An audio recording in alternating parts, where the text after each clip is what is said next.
started. Definitely make sure that you eat all the food before the event ends. And as I said, if there are cookies at the end, put them in a little napkin and take them on your way. The books are for sale here. If you don't have the book, I would highly encourage you to buy it whenever you go to a literary event, whether it's online or in person. I encourage you to go ahead and invest in the book. Buy a copy for yourself, buy a copy for a friend as a gift, but support your authors. All right, so how many of you were here this afternoon? All right, so I'll repeat a little bit,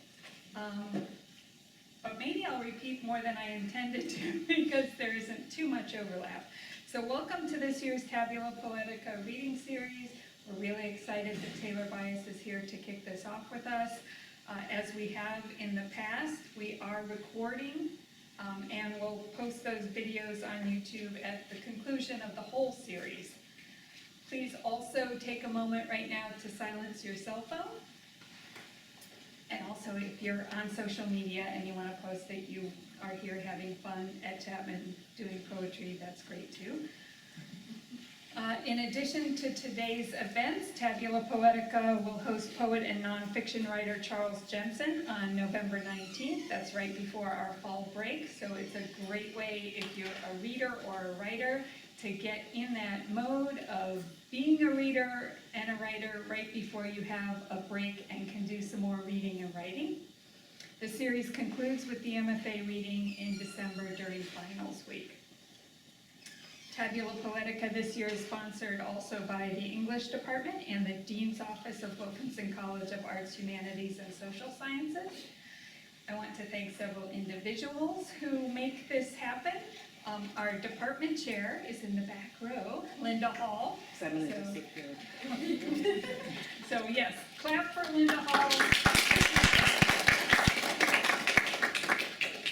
You have no idea how difficult it is to run an English department. Although Julia may have a sense of how difficult it is. So Julia Ainley, she's really the power behind all of the Tabula Poetica events, and she now knows the process well enough that I think I could step out and it would still happen. So, yay, Julia. I also want to say thank you to Samantha Della, our other admin in the department, and David Krausman, our graduate programs coordinator in Wilkinson College. They all form a really fantastic team, and if any of you have any questions regarding anything English, the great thing about this place is you can ask any one of them, and if they don't know the answer, they work as a team and they'll figure it out. And I think Shai can attest to that because we figured something out for her today.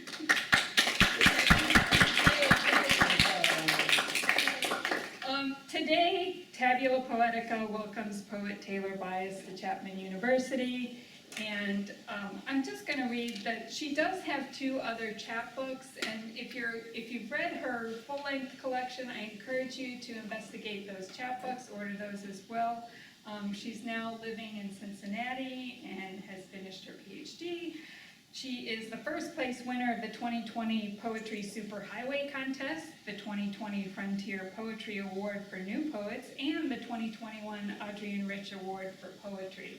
So she's a well-published poet and an award-winning poet, and this is her debut full-length collection. And we always try to include a debut book author in Tabula Poetica because we see that as a next step for our students. So we want to share with you a model for the possibilities of where your work could go next. So I done clicked my heels 3 times. That's the book, and it opens with a sonnet. How many of you have read the book? Okay, so my class talked about that sonnet last week, and I believe Sydney, where's Sydney? There's Sydney, is one of the few poets who immediately recognized that it was a sonnet. And like a sonnet. If you know sonnets, it's 14 lines, and every time I see a 14-line poem, I'm like, oh, is that a sonnet? And there was a rhyme scheme, but I think that even as I was reading it the first time, I was so wrapped up in the imagery and the voice that the form didn't overtake that there was a story there first, and the form was a crucial way to embody that story.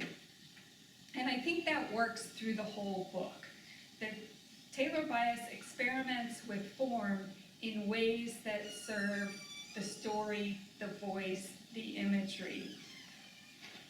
The next poem, the second poem in the book, describes children picking blackberries. It echoes a Sylvia Plath poem called Blackberrying.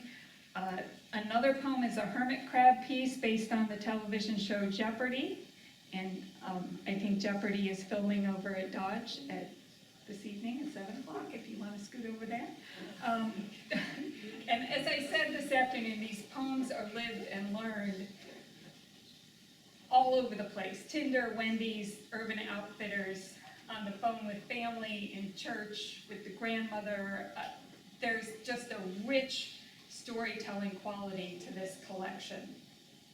But also, it's a variety of forms. So there are other sonnets, there are paragraph poems, or you might call them prose poems, but if we're talking about form, I'm thinking paragraph rather than prose, which has to do with, I think, some other things. There's a really cool haibun and its erasure next to each other. I have never seen that done quite that way before. So I'm really left in awe of this book and all the things that Taylor Byas has pulled together here. She demonstrates, especially for a debut author, she demonstrates such clarity, such vision, such richness in the language, the voice, and the imagery. So I'm glad that she fit us into her California book tour. This happened because we have a strong poetry community, and Dr. Katie Manning at Point Loma Nazarene University in San Diego reached out to me, said, hey, we're bringing Taylor Byas, we're paying the airfare. I said, great, give me your email. And she fit us in. I also want to point, which I didn't do this afternoon, to a particular line that has me thinking in all sorts of ways, and also I think encapsulates what I feel this book is about, but maybe also why we write poetry. And this comes from After the Car Accident, and the line, which is excerpted from a much longer poem that you should all read, is, the way we have only temporary fixes for what is broken. The way we have only temporary fixes for what is broken. But I think that's why we keep writing poems, to try to create that temporary fix, that temporary calm, that temporary understanding for what is broken around us. And it offers us maybe not healing, but some way to grapple with what's going on. So with that, I will welcome Taylor Byas. Thank you for being here.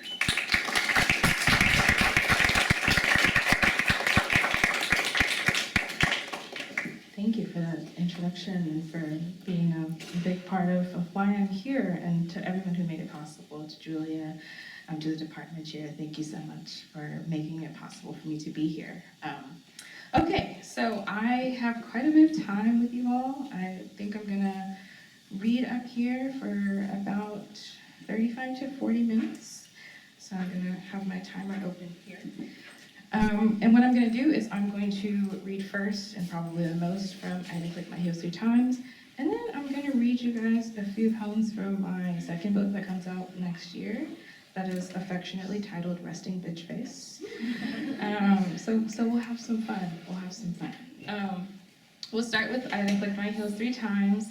The title might suggest some of its influence, but it is partially inspired by The Wiz, which is a favorite movie of mine and a sort of staple movie in my household. And the South Side sonnets that ultimately got broken up throughout the book are kind of like a little yellow brick road that reads you through the collection, but I think is also the beating heart. So I will start at the beginning of the book, which is also the first South Side sonnet. Southside 1. This is what teaches me love. Your streets, they're wailing for their dead. The way a siren becomes a mother, too. How my parents hold me like some frail thing to their chests at night. How quick they are to cover my ears when the block gets hot. The handshake, half-hug, sacred enough to make a man feel whole again.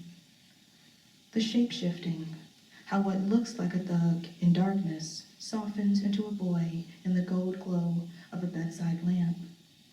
How we are all somebody's grandbaby. Harold's chicken steeped in so much hot sauce the nose runs, and the small piece of bread too wet to hold, drowning beneath the fries, each one of our brownstones, side by side, so there's nowhere to run, nowhere for us to cry. Oh, I forgot to start with that. A lot of times we feel like these settings have to be very formal, very silent. I don't agree with that. I think we should make noise, and I think you should make noise between poems, and I think if you feel moved to do so, you should and and make sounds during poems as well, and I welcome that. So please feel free to do so. Okay, I'm gonna go next to The First House. And if anyone's reading along, I will also give you page numbers, so page 6, so you can know where we are. The First House. There are no gardens for our brownstones, only the square bite of courtyard out back, 3 other buildings sidling up like dinner guests. Only split sidewalk fringing a tuft of dead grass, enough space for little Tyke's tricycles and the rats' monthly meetings. Even the walls, half-piped, forever child-sized, my bedroom ceiling yawing downward like the underside of a playground slide or seesaw. Our kitchens stacked like Legos, what we want has so little room to grow. Still, some things creep through the cracks. The weeds in the small backyard, those thick, pill-bodied roaches and their choreographed promenades on the other side of the walls, their eventual spawning in the wool of my house shoes. And the limp-wristed wrangling of gunfire out front, bullets like punctuation, beginning and ending more than sound, until a stray pricks our front window, anchors down in the stuffing of my father's favorite recliner. Days later, I would dig into the hole, not to recover the bullet, but to feel an open wound, to know what it means to cheat death.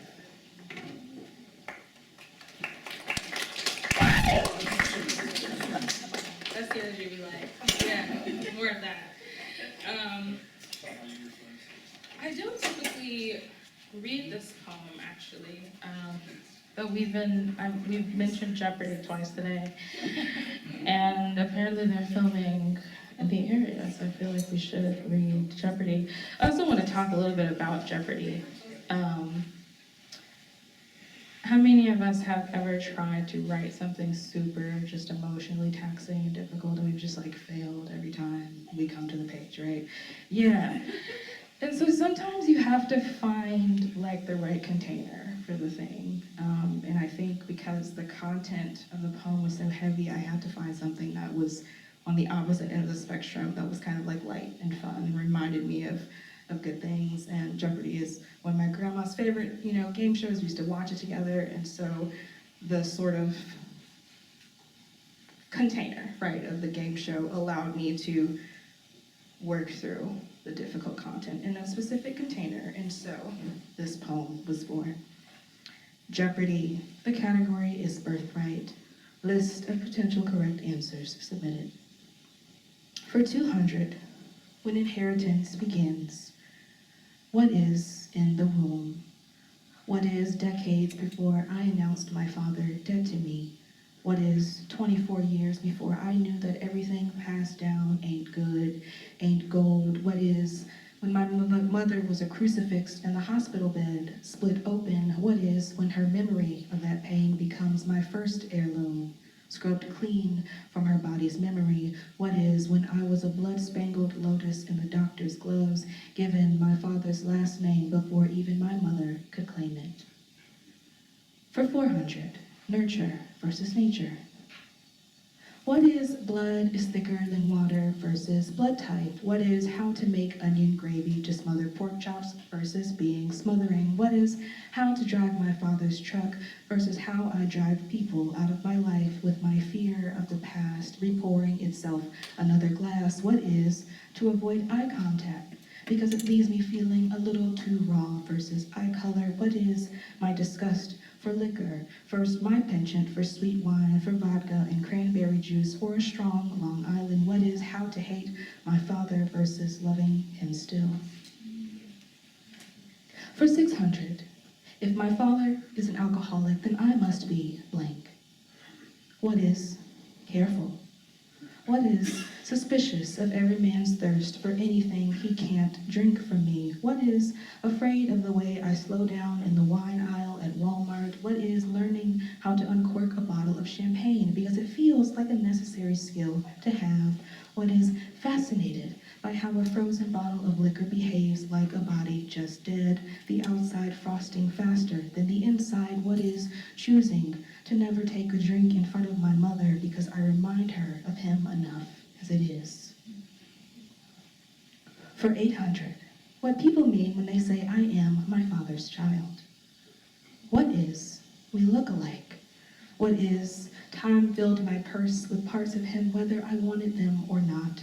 What is I got the same grape swollen cheeks, his button nose sewn into the geography of my face? What is if I drink a lick of liquor, I can almost taste how bitter he got? What is my love need be like a religion, my tolerance that of Jesus, how I should learn to turn the other cheek before he ever strikes? What is what I owe him and never what he owes me?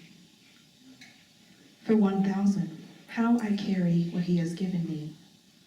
What is like a carry-on cutting into my shoulder at the airport?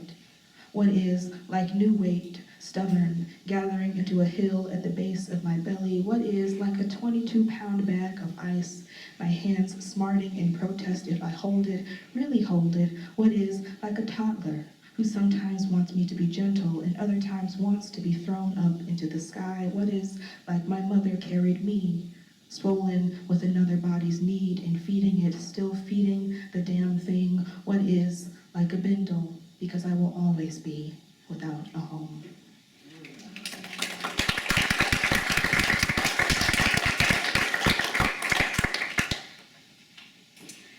Okay, how many of us have seen Kill Bill? Fortunately or unfortunately, depending on how you feel about it, right? Okay, so for the few of us who have not seen it, there's this really epic fight scene at the end in which our protagonist is fighting her like final boss, and she slices the scalp off of her, and then there's this really interesting shot of the hair just kind of flipping through the air before it lands in the snow. And this scene was inspired by that. So this Kill Bill scene has me thinking about weave and girl fights. Page 18. The camera lingers for a moment on the black flame of Oren Ishii's hair in the snow, just sheared by the bride to Tori Hanzo, and I think about what it means to draw hair in a fight, to hitch a braid or a track from another woman's scalp. What would our grandmothers say if they knew we'd forsaken the old proverbs, "Where's my Vaseline?" or "Bitch, hold my earrings"? These days, victory depends on grip strength, how well we crook our nails beneath the cornrows, how much we loosen the black thread holding the extensions, the strength of the first tug, drag distance, the size of the hole the asphalt eats into the other girl's jeans. Somebody yells out, "World Star," starts recording, and the crowd's collective flash is hot as stage lights. Someone's nose is knuckled to spit in blood, a lip bellies around a cut, a black girl's bruises gray under white light. And when the girls are pulled apart, pieces of themselves left behind on the other shirt like Oren's slit of blood and winter's fresh down. The judges must decide on a loser. The phones record a tracking shot to the clump of hair or braids on the pavement. Zoom in. The cameras linger on the weave yanked from owner and updo, and the crowd's uproar is something like exit music. But we know this is no samurai's death.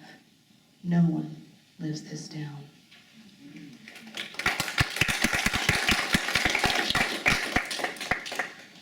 Okay. Memory is a tricky little thing, and I never can quote it correctly, but there's this saying that sort of like every time we remember something, the integrity of it is sort of like weakened, right? Every time we remember it. And I was thinking about that when I wrote this poem. I'm going to read Wreckage on page 25. And also just, the weird thing that our brain does when we're traumatized and how it, will just completely wipe stuff to protect us. And then when it returns later, what is that? What is that process? Something that we have not remembered and then we suddenly remember. Did we forget it? Is this this new remembering something completely different? It's also strange, right? So, Wreckage. My first instinct was always to sink the ship. My earliest bubble baths strewn with foam glaciers, the blue rubber yacht nameless in water dark with my own dirt. Even young, I was gravity, a soft mass pulling tides from the tub floor. And the boat rode the choppy waters for a while, smooth as a trainer breaking in the newest horse. I knew only of my own joy, my own version of events. The ship captainless and unmanned, no faces painted in its porthole windows, the thing still whole when it hit the bottom. My mother towed it from the water, wet-sleeved, nearly trading her wedding ring to the half-suds staking the surface. She flipped it upside down and emptied it, held it back out to me. Again, as I splashed water onto her neck, clear freckles across her glasses. I pushed the boat back under the water like the head of someone I loved but did not like. Again, I screamed. Now the ship changes shape and color every time I remember it. First, a red and white steamer, then a neon yellow speedboat, finally a blue yacht once more. The water in the tub clear as the vanity mirror freshly Windexed. Sometimes the boat comes with a small cast of characters, coin-sized dolls and their accessories to lose in the wreckage. Sometimes the boat can come apart in my hands. My mother is close, then far, cross-legged on the toilet or toweling her face clean of the day's grease at the sink.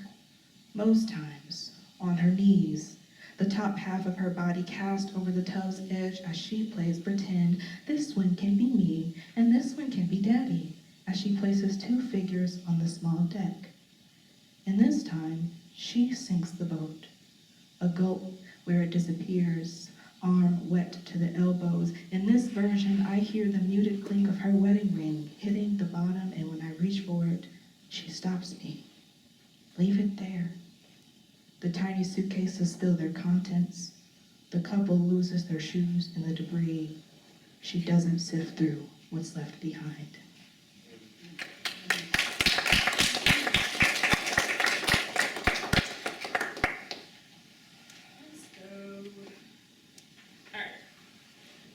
So, if you notice, some of this is about my dad, who is an alcoholic. And, we could talk all day about what it's like writing about family members who are still alive and capable of reading the things that you've written. If you have questions about that after, I'm happy to answer.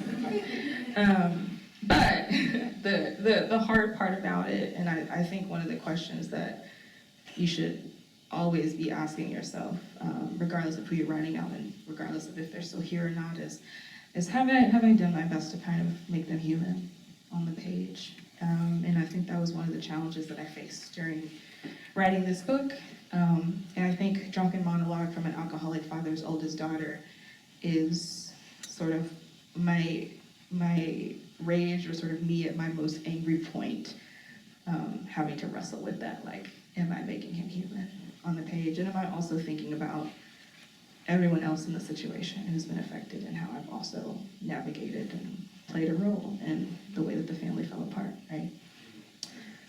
Drunken monologue from an alcoholic father's oldest daughter. Also, this is Sistina, and if you've ever written a Sistina, you know the struggle. She's long, she's 39 lines, she's doing too much.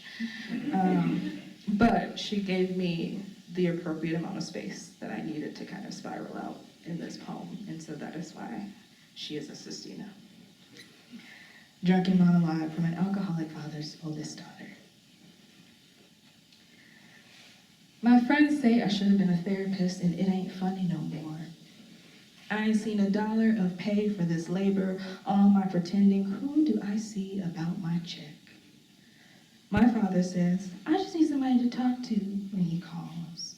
He's sitting in our house alone, looking at old pictures and drinking. I still love my wife, and if I answer the phone, I gotta be the mother he missed out on as a kid.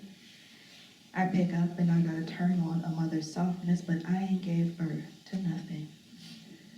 Never felt that funny feeling of my second self latching on to the first. How do you love something that looks right through you?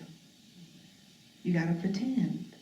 Act like you understand. My father says, I spent Christmas alone for the first time in my life, and man, I swear, somebody needs to give me an Oscar for the way I sounded like somebody's mama. Said, God gonna work it out. But I know my mother did the right thing. Left him.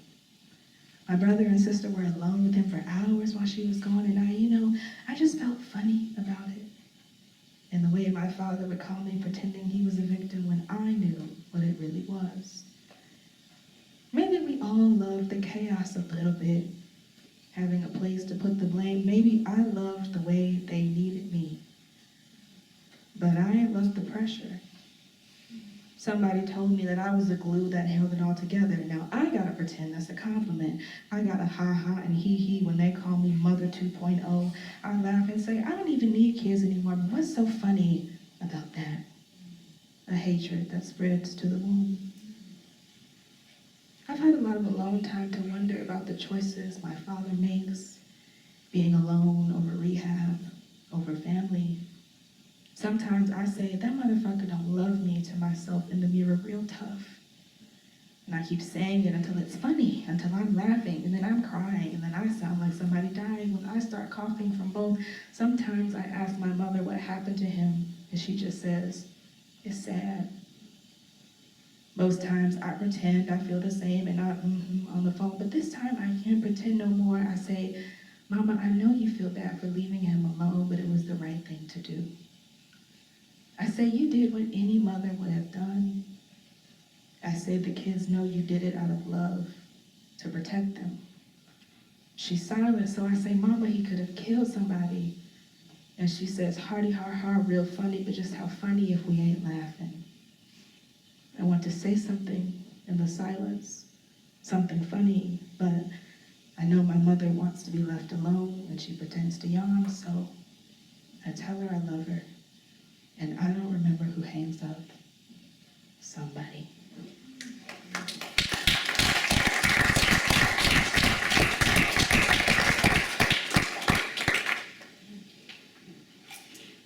I'm gonna do two more from here, and then we'll go to book two.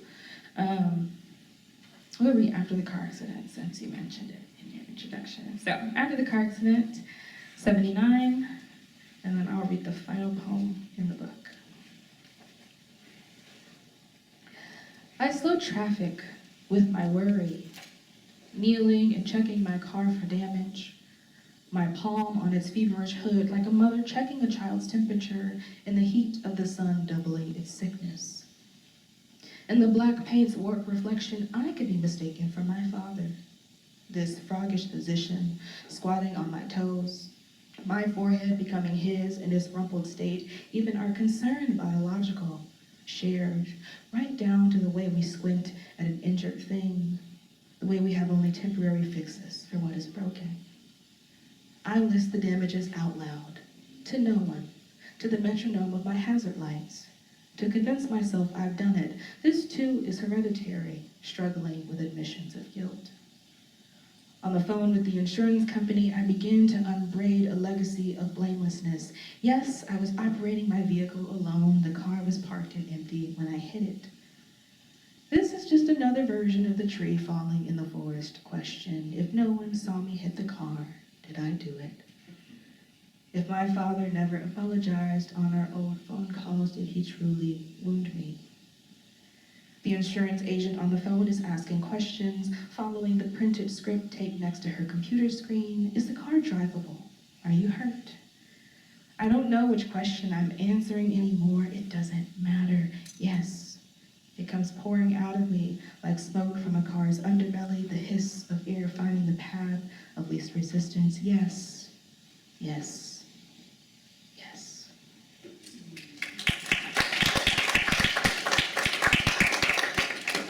Okay. This last poem in the book is special to me for a few reasons. One, it's a moon poem, and we poets, we have to write about the moon. And two, it is the very last poem that I wrote for this book, and it was like so late that I think we might have started the editorial process when I wrote this poem. And I think it was kind of like an epiphany for me. You have all sorts of ideas about your book, about what your book is about when you're putting it together. And in my head, I was like, this is a book about Chicago. This is a book about home and what happens when you leave it. This is about family. And then as we were putting the book together, I was like, oh, this is also a book about me learning to love myself again. And so this poem was written. Dear Moon, when the dark curtains for the bedroom came, I blacked you out like the night you fight in. Forgive me, but I'm still working through it in therapy. Lately, I've been so sudden with my decisions. Cut my braids out of my head a month early, put a deadline on a man's love. I'm leaving space for nothing but blame in the new season, and this here is no different. I never told you about the great hurt between us. Me, 13, and thinking I needed you to speak back to me. Back then, I skipped my wishes to you like stones over water. I slept in the overhang of mornings that relieved your shift. I'm angry. I still don't know what to call the thing between us. Were you friend or sister? The first lover to leave when I became too much? I've surrendered to the half-truth. Men remind me of you. The mixed messages, you in my bed every night and nothing ever to say of it. My therapist says I'm projecting, but goes silent when I mention that you've been doing it to me my whole life.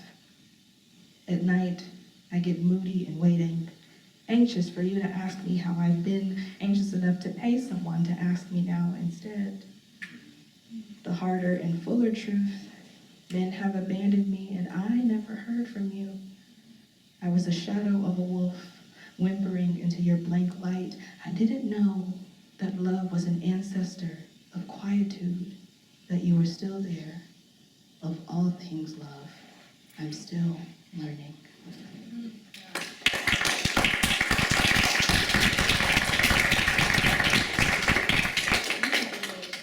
Okay, let's switch over. Okay, a little bit about resting bitch face.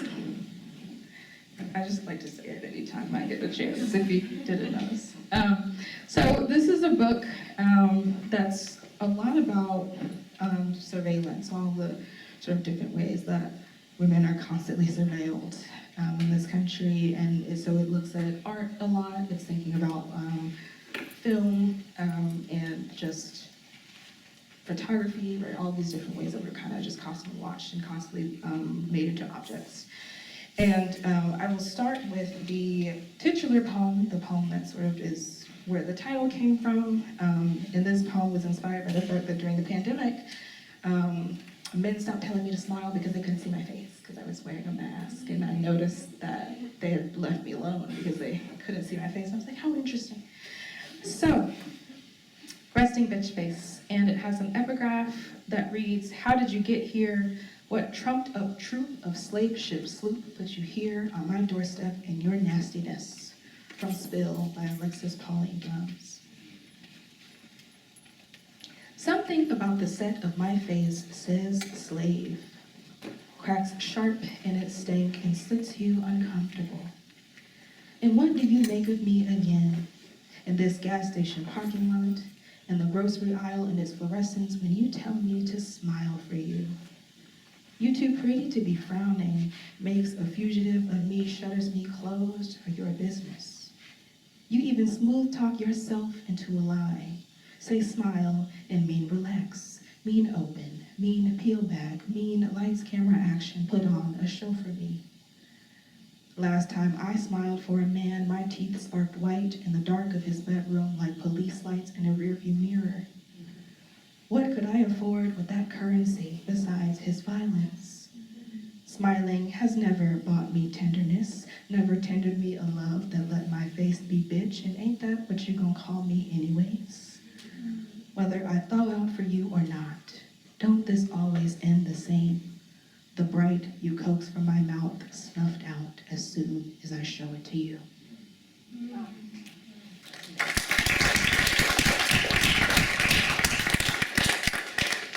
Okay. So I also ran into a point writing this book where I got stuck because I think I was trying to write a poem, but I was trying to write it with an I, from an I, first person perspective, and it was not working because I think there were things about the world of the poem that I needed access to, and the I just wasn't giving me access to it. And so I did this writing exercise where I would write the scene out from the I, and then I would just keep rewriting it from a third person detached perspective to see what details about the world revealed itself to me each time I did it. And that is the basis of a poem series that is at the center of that book, and their poems are called Sculpture Study. And so I will read the first one, Sculpture Study number 1, Brooklyn, New York. A woman's real first lesson about her body is nothing to write home about. A second lesson, one of colonization. It happens in a big city, the sidewalks gone half dust, and the woman believing for once there is something for her to claim. This complex ecosystem of space, improvised measurements to guess by, the swing of a tote bag, a soft circumference of hair. The woman is eyeing her way to the J train when a man, made faceless by the crowd, grabs her ass. There are two options, be crazy or be quiet while the incident reworks the DNA. There is one option because the silence sires some sort of madness later. Right there on the corner she stops, marbles against the summer heat, eases her hair from its rubber band to let something free. The faceless man hurts her to still life, an inanimate thing bedazzled in all of the city's wet offerings, the day's early drizzle still drying, the humid air relentless with stickiness. What are we allowed to really be when we hurt in public, human or statue? As if she thinks this into existence, the evening sun glosses her brown skin in a coat of bronze, and she grows into the ground. No one can tell the difference as they shuffle around her, give extra space. Look how gentle they are when there is no harm to be done.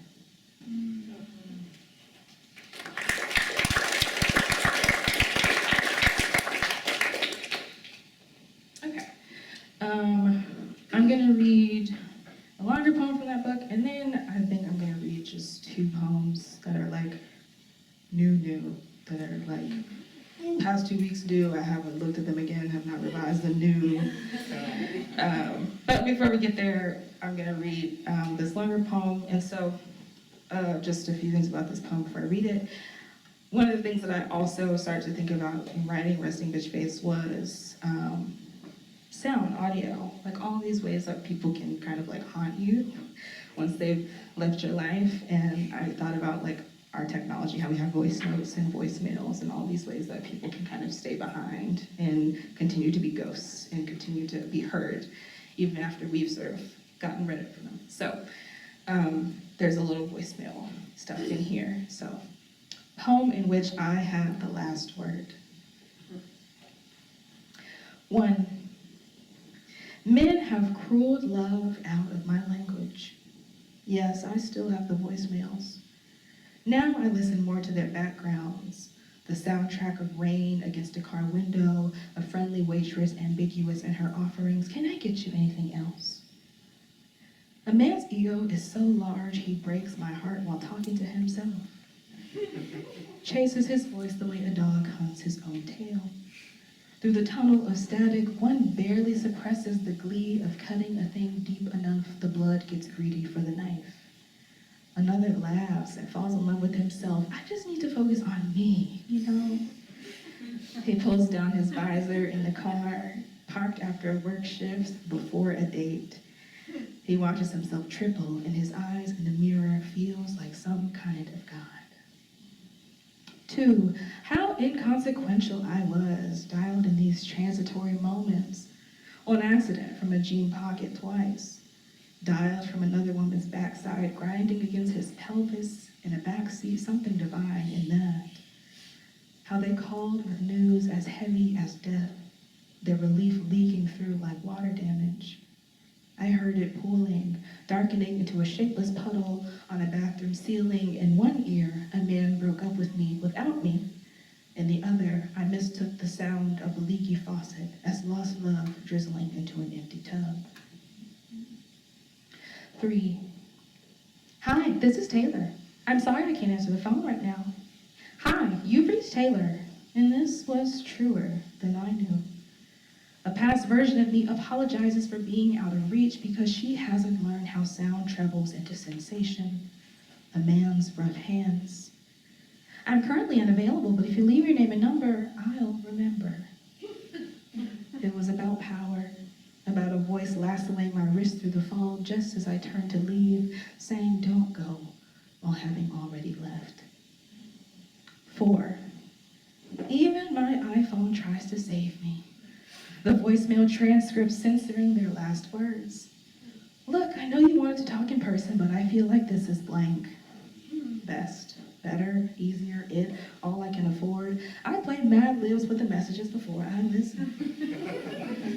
I think we've just been blank, apart, drifting, falling, fucking. I'll be over to pick up the last of my blank tomorrow. Close, spit, just let me know when you'll be blank. Gone, at work, over it. 5, hi, this is Taylor.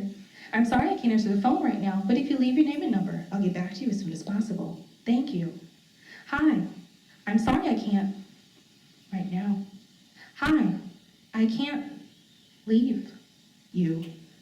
Hi, this is sorry. Hi, this is Taylor. If you leave, I'll get back to you. Hi, I'm sorry I can't. Your name. Hi, Taylor. I'm sorry, but hi, this is Taylor. But if you leave, I'll thank you.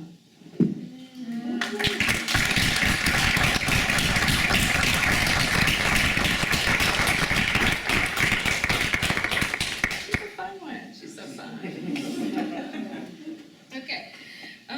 Okay, so then I'll read like 2 or 3 newer poems. So I am thinking about the Midwest and how strange she is. And I will start with, I was in a cafe. I want to start there. I was in a cafe, and people say really strange things in public places. And so I encourage you to just, start listening more if you aren't already.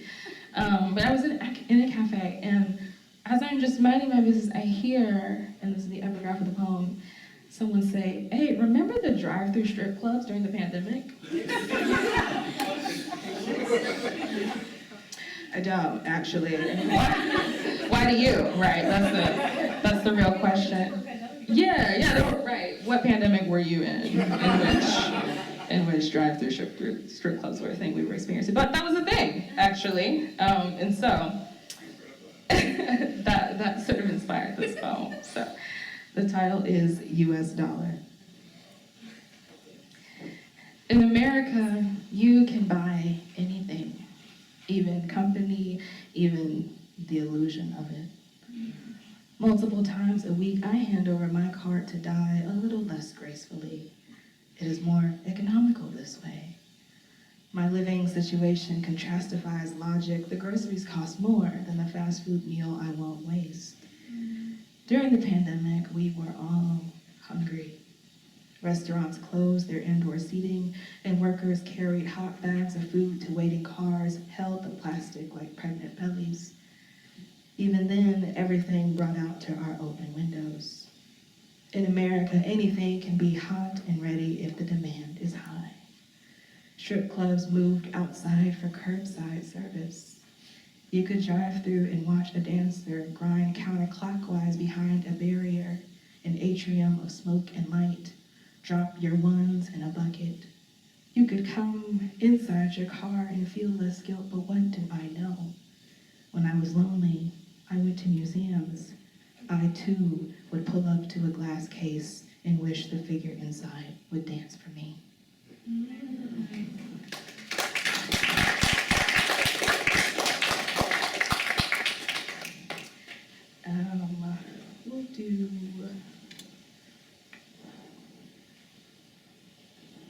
We'll do this one, and then we'll end on a poem for Ohio, because I miss it.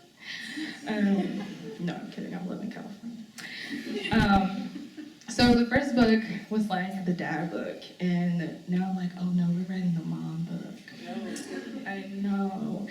And it's hard because me and my mom actually, have a relatively close relationship. I was writing about my dad, and I was like, I don't talk to that man, right? There were some things I just weren't thinking about, but I have to think about these poems a little differently. But this is a poem sort of about my mom. And yeah, my parents divorced a few years ago, and they're now like doing that thing where they want to get back together, Forgive and forget.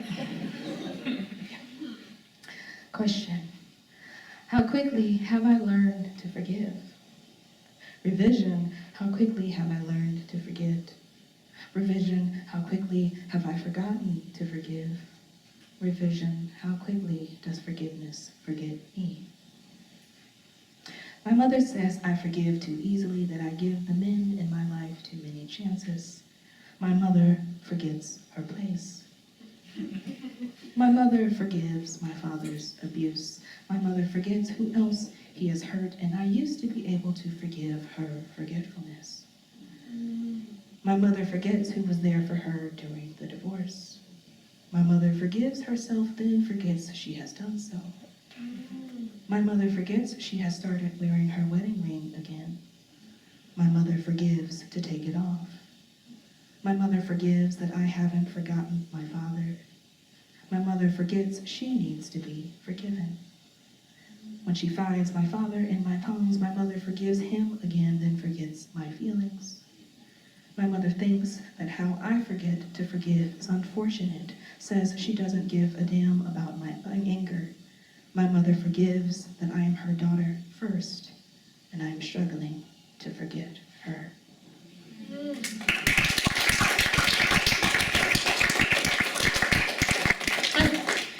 And then we will end with a sweeter poem, Rain in Ohio, after the same titled poem by Mary Oliver. Cincinnati split in two before evening. You FaceTimed to check if I was driving through the rain, and before I could tell you there was no rain here, the storm paralyzed your face. Blaze of worry, then pixelated grief. Your voice thrust through slices of a terrible imagination. I'm almost home, but it's still sunny here, and I hoped you could hear it. When your phone signal stabilized and your face returned, I heard the rain's necklace break across the car roof, saw the gray-tinged amazement skulking in your rear window. I feel it again, even now, how before you unmattered again, you handed off your worry like a baton. I carried it to the end.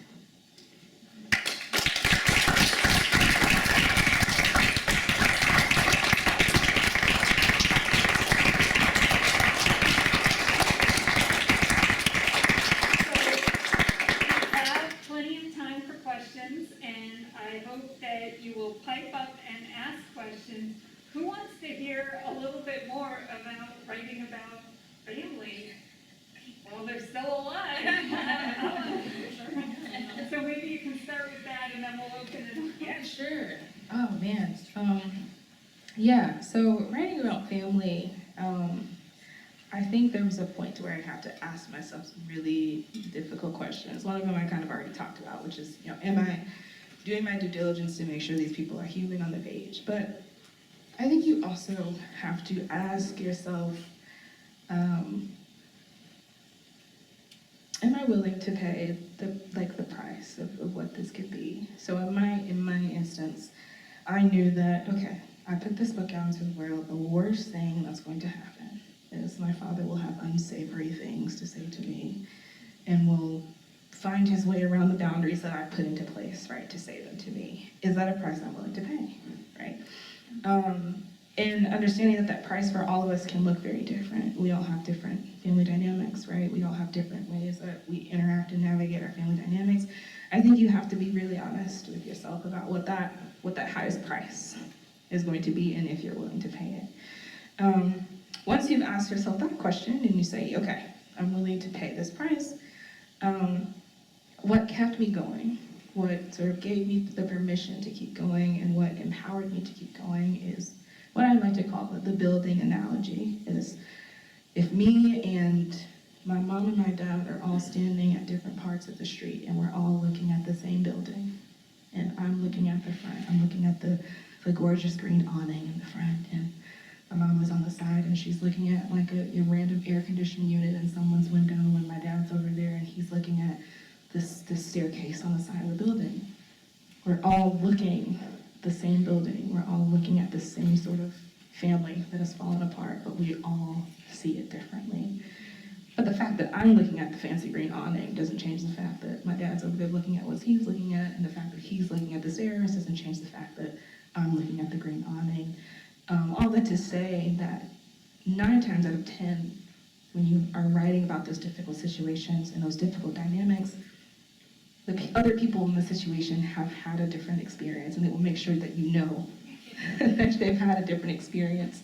That you always have to come back to the reality of like, yeah, we saw this thing from 2 different angles, but that doesn't change the fact that we looked at the same thing and that we might have experienced it differently.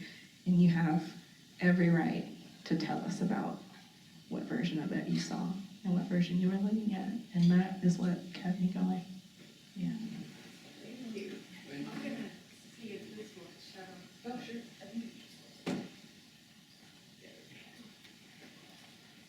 Otherwise, it looks like you're on a timer. Other questions?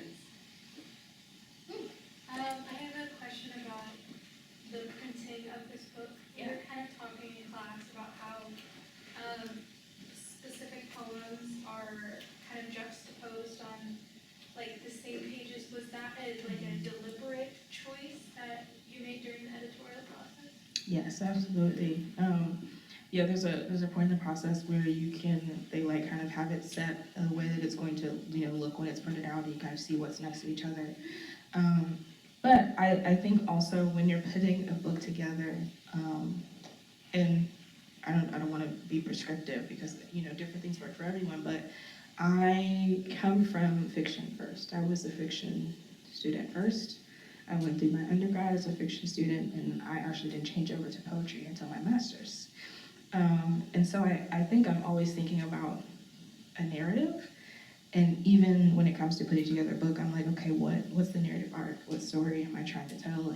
And how are these poems on a smaller level speaking to one another, right? As the reader sort of turns the page to something else.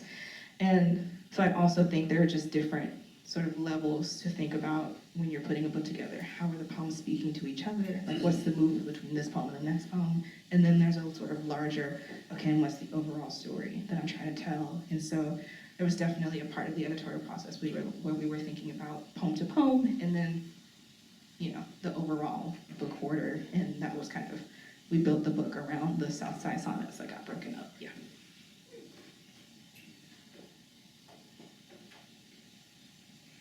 Can you talk a little bit more about that switch from fiction to poetry? Why did? Why and how? Yeah. And do you still write fiction? I do still write fiction. I haven't written a lot of it, but I do still write it. This third book, the sort of last 3 poems that I read, I think it's going to be a hybrid, and it's going to have probably poetry and some prose in it. But I got to the end of undergrad as a fiction writer, and still at that point was under the impression that I was going to, be writing short stories, and at some point was going to, muster up the courage to try writing a novel. And I took an ekphrastic poetry class at the end of undergrad, and that completely changed my trajectory. For those of you who may not know, ekphrasis is responding to a piece of visual art. So we spent that entire semester writing poems based on art that we were given. Then we went to the art museum and we were, responding to things in the art museum. And I was just like, oh, I'm still writing stories. I'm just doing it, in this very different way, and in this way where I think I get obsessed about language in a way that I think maybe I was wanting to, but just didn't know that I could yet. And so after that, I switched over to poetry for my master's and my PhD, and here I am.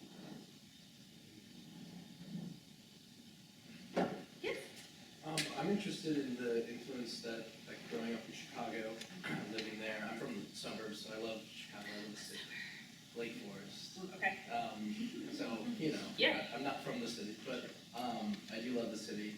And I'm just interested how that's affected, like, how Chicago specifically has affected your art and your upbringing.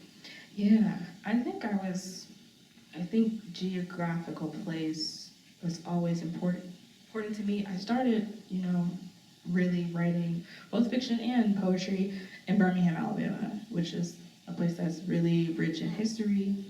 And as a Black woman, my geographical location had a lot to do with what sort of experience I was having and how I was interacting with the real world. I was also there during the 2016 election, so that was also a very particular experience, right? And I think also when it comes to somewhere where you're from, or a place that has like really shaped you significantly, you can't really see it clearly until you leave it. And so when I went to school in Birmingham, that was also the first time that I had really been away from Chicago, and I was encountering all these people who had certain ideas about me when they figured out that I was from Chicago, and I was like, well, you know where it's coming from. It's coming from media, it's coming from all these other places, right? But then it's like, okay, well then what is my idea of what Chicago is, right? And so I think butting up against, or sort of against all of these other ideas about what Chicago is, I got to then really chisel away at what my own understanding of it was, because I was away from it and because I was now having to think about what it meant to be.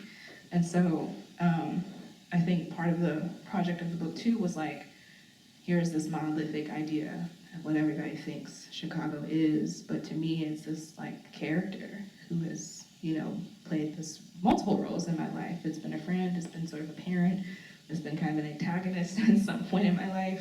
And so I think in contrast to all of that I was encountering in Birmingham, I wanted Chicago to be sort of this multi-dimensional character, but then also people could come to the page and see parts of their hometown. And right, this is about Chicago, but I'm pretty sure if you're not from Chicago, there was also some points of familiarity, right, for you too. So yeah, I think sort of where I started and the experience that I was having in Birmingham kind of influenced how I then saw Chicago. Thank you. Yes. So, I can't speak to any of your other work because I haven't had the pleasure of reading it, but in Identical to Heals 3 Times, you do a lot of playing with form, and experimenting with form. And I just wanted to know what drove you to find more sort of meaning in form than free verse. Was that a conscious choice? Was it just something that you felt more drawn to? Yeah, I think, well, first, my introduction, I talked a little bit about this earlier, but my introduction to form was during my master's. I had like an 8-week individual study with my professor, and every week, well, the first week, we were in a classroom together, me and my professor, and he gave me an expo marker, and I had to stand in front of the whiteboard, and he was like, okay, write me a line that has this meter. and I had to do it. Write me a whole sentence that has this meter, and I have to do, and I just did it and did it and did it until I could not unhear meter, basically. That was my first week.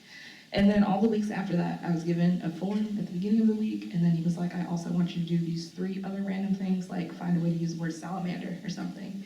And then I had to go out into the wild, and by the end of the week, I had to come back and sort of figure out how to accomplish it.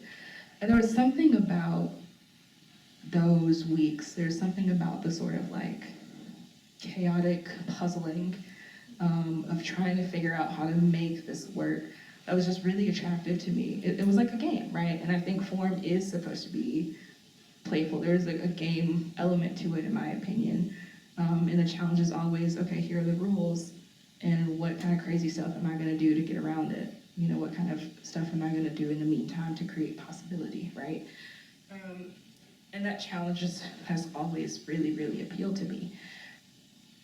Going forward, I think form, there's a sort of canonical reason that I like to engage with form. I think, you know, we all know who's typically been in control of these forms and who people typically teach when we're talking about sonnets, for example. But when I'm thinking about people who are reading now, when I'm thinking about people who I want to engage with my work even, I want them to have these forms. I want them to have examples of these forms in which they can relate, in which they recognize language that they use in their everyday life, in which they can see parts of their own lives and families and realities reflected back to them. That is disrupting the canon to me, and I'm all about disrupting the canon too. And I think also, when you've worked in free verse for a really long time, you get to points in your writing career where you come to the page and you just got too much going on.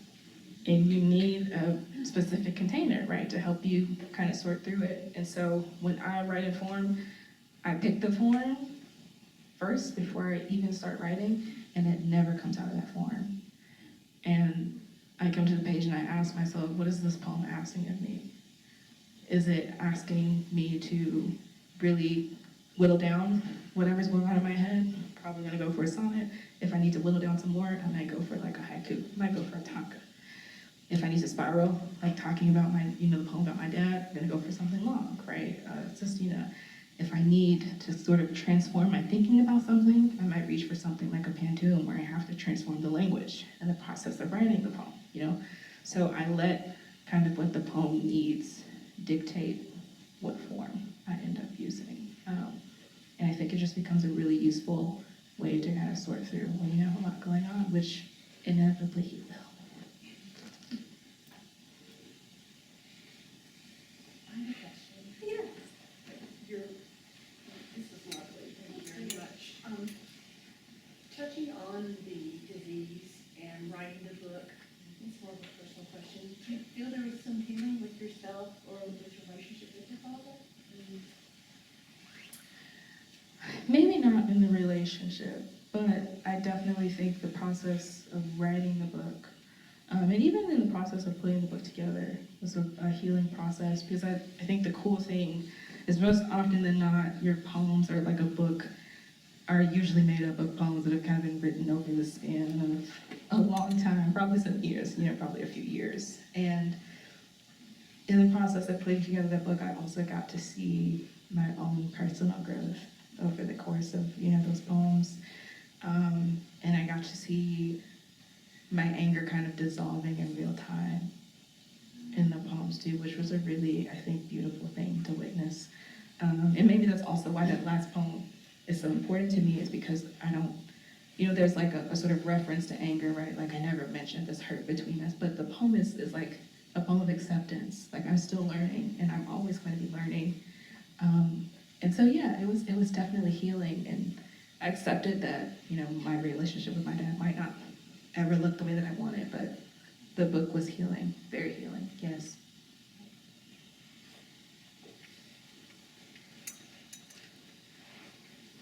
Yes.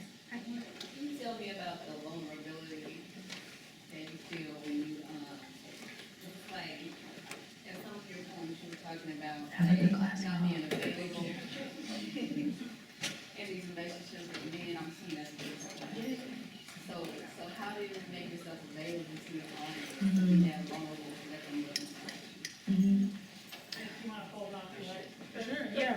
Yeah, have a good class, y'all. Thank you so much for being here.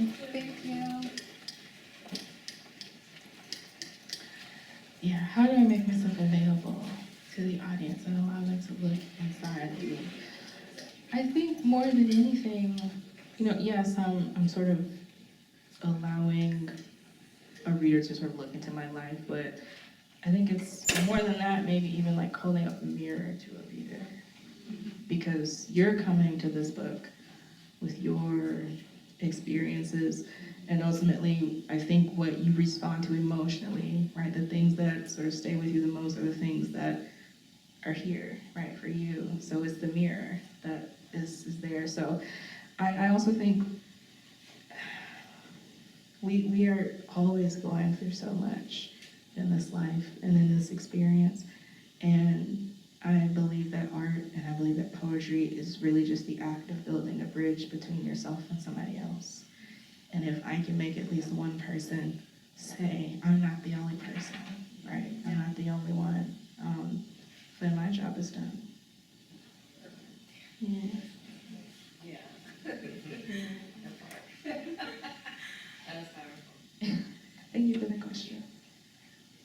Yes, hi. Yeah, I was kind of wondering if you could speak to some of the prayers in your book are. I'm trying to get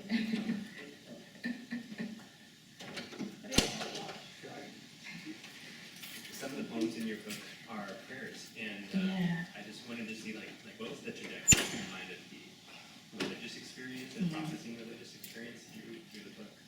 Yeah, a lot of the book is about that, and it's also about the body too, and all the ways that religious tells us how to feel about our bodies, and all the things we do with our bodies. And my grandma was very religious, and I also grew up in Catholic school, so I was just surrounded at all times by all of this sort of language, right? But what I think is really fascinating is a lot of the language that we use in religion, right, to talk about like religious awe and praise and all that stuff is a lot of the same language that we use to talk about, erotic ecstasy and sensual experiences. And I just think it's so interesting how we can take the same language and sort of weaponize it in one context, and then it can do something completely different in another. So a lot of those poems and a lot of the like erotic poems are, use a lot of religious language too, it's this kind of exploration of how that language is used in both spaces and putting them together. If you're uncomfortable by them, you kind of have to interrogate internally, why are you uncomfortable, right? What is it that I'm responding to? What's the discomfort? What's happening there? So it's also this task of forcing the reader to investigate what they're responding to. Why is it making you so uncomfortable? Yeah. Thank you. Yeah.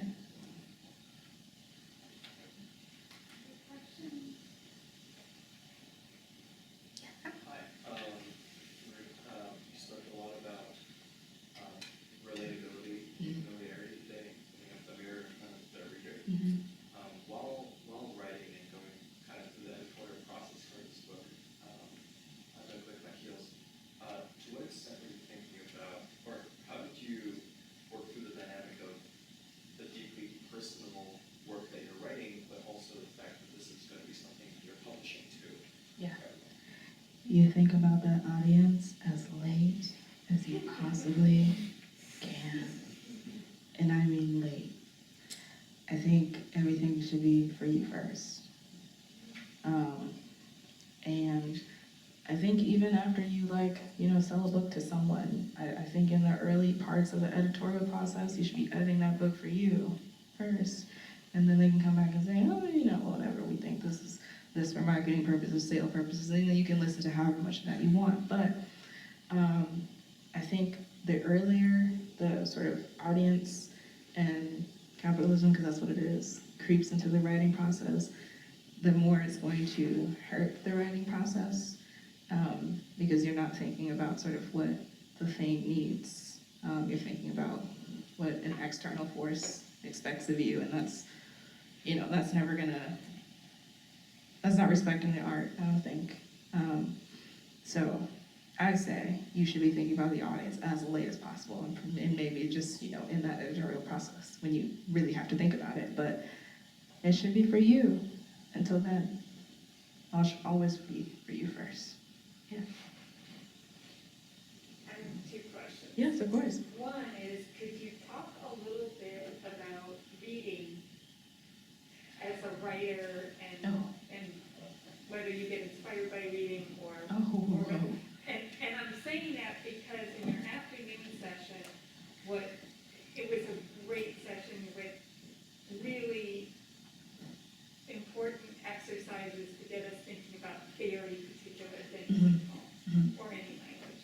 But what I was impressed with was how quickly and carefully you read the examples that participants put on the whiteboards and interpreted in real time with people you had never met before. And so I wondered if you could talk a little bit about the way you read and the relationship to your own writing. Yeah, absolutely.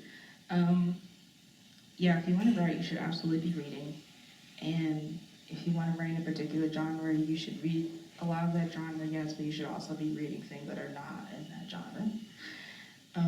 But I think we are always in conversation with things that have already been written. And I think I've adopted a practice of like, I'm always chasing surprise, whether that's in what I'm reading, and if I'm chasing surprise in what I'm reading, I'm chasing surprise in what I'm writing, and if I'm surprised, y'all gonna be surprised. And so I have a reading notebook actually, which is becoming a reading binder, but I have a reading notebook, and for every book that I read, I have a word bank at the top, and I collect all the words that I encounter that are like, oh, I would never reach for this word, or if I have to look it up, I didn't know the word, that's all in my word bank. And the rest of the entry is quotes that are meaningful to me, any questions or ideas or anything that come to me during this process. And then at the end of every book, regardless of what it is, what genre it is, I make myself write a poem using words from the word bank, using things that have come to me during the process of reading the book. And by doing that, I'm just constantly putting myself in conversation with everything. I'm not just reading something, I'm always thinking about it as a place of inspiration, always thinking about it as a way to think about craft or a way to think about other things. And so I think I've just trained my brain to always think about reading as an act of being a student of a thing. How long have you been doing that? And how did you come up with the plan? Probably a year and a half now. Okay. And I think I've written like 30 poems this year because of this practice, which is crazy. And I think I was talking about like note-taking and annotating with a lot of my friends, and they thought it was very strange because I was like, I don't really like, I used to do it in school all the time, we had to annotate, right? But I was like, I don't really like writing in my books, especially my poetry books, because I feel like, I'm like, they're so intentional about the white space. Who am I to come in here and put my notes in the séjour? Like, why would I do that? So I think also I found that like having a separate place to kind of take my notes then sort of gave me the permission to take the notes that I wanted, because I didn't feel like I was kind of corrupting something that someone had made. And I just found it to be like a really productive practice. And I just kind of kept going. And I had also, just graduated from my program, and I was like, how am I going to keep myself accountable to, continue writing when I could very easily just not, not write any poems. And that practice has kept me, accountable and has allowed me to keep generating work. So, yeah. That's a great answer. Any other questions? I have one question, but I don't want to. Julia, and then I'll ask the last question. What are you reading right now? Oy. In Archive by Alexis Colleen Jones. By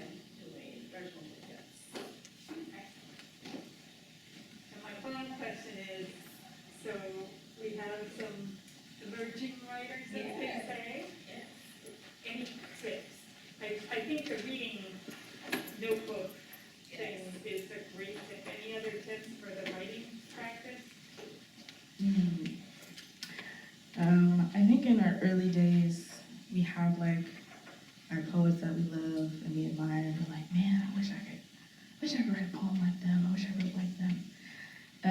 And I just always like to take a moment to remind young writers that it is precisely the fact that no one else would write that thing the way that you would write it that makes it special and that makes it unique.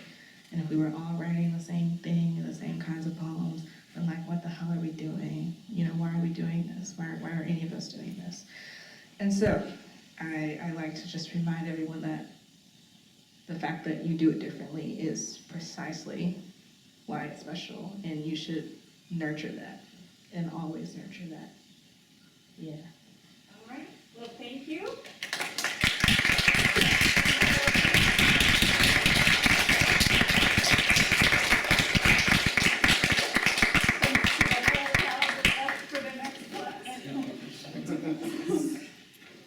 If you don't have the book, I encourage you to buy it. If you do have the book, I know someone who would appreciate